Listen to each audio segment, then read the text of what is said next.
Hello guys, welcome back to my channel. In this video, I will show you a quick tip on how to speed up your Pandas iterations. If you are a data scientist who works frequently with the huge data sets, you might face an issue with the slow Pandas data frames because from time to time, you need to iterate through each row in the data frame, and naturally, the for loops are very slow by its definition. And I faced this issue when I was developing my backtesting engine. What it does is that it tries to backtest the stock trading algorithm that I have developed. And to calculate the values for each trading day or each trading minutes or whatever time frame I'm interested in, I have to iterate through each row one by one in order to calculate all the metrics for my stock trading strategy. You might wonder that it might not that be time consuming to backtest one strategy because given you have an intraday strategy that has few years of history,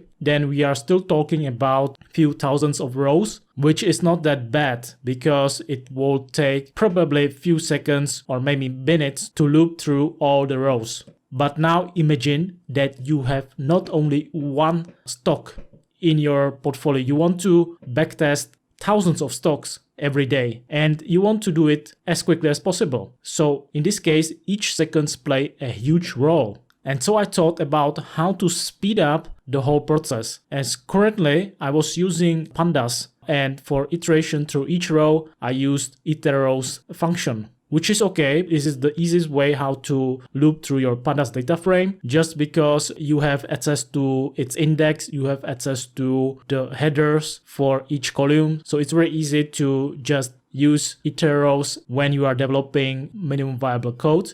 You can quickly access columns or rows very easily. So let's run my code and let's see how fast or how slow the backtest is when using Pandas iterrows function.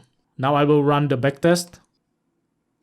By the way, this is the backtest of one of my strategies. This is the stock price of the Apple, and you can see that the stock rise significantly over the past few years. And my strategy captures the uptrend really well. This is not the same growth as if you just buy and hold, but we are talking about risk-adjusted return, where you can safely trade the strategy with more leverage and lower risk.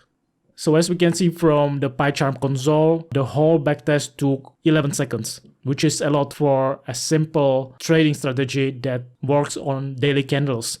So what we can do to speed this up? Well, fortunately, Pandas offers much more options that would allow us to iterate through each row. One of those options is to use a built-in function which is called itertuples. So itertuples iterates over data frame rows as named tuples instead of series. And improved performance comes from the fact that tuples don't hold that much information from the data frame. So you will lose some information such as headers and the name of the index of each row. So you need to replace such information with some additional workarounds.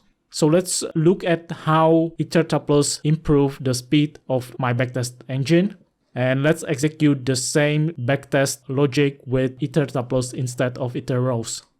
Wow, 8 seconds, 8.8 seconds, which is a great improvement over 11 seconds that we saw previously. So if we calculate the percentage gain on the time reduction, we can conclude that for this specific code, the itertuples is A divided by 11, probably close to 25% faster than iterrows, which is a great performance improvement. Of course, it's not like 2 times faster, but each second counts. So that is what this video is about. Just use itertuples whenever you can. Of course, if you can avoid looping through data frame, it would be the best solution. But oftentimes, you just have to loop through each row to calculate values that are dependent on the previous values or previous rows. And in some cases, Pandas don't offer vectorized functions that would calculate it without iterating, like it works with calculating the standard deviation, the mean, or other rolling functions.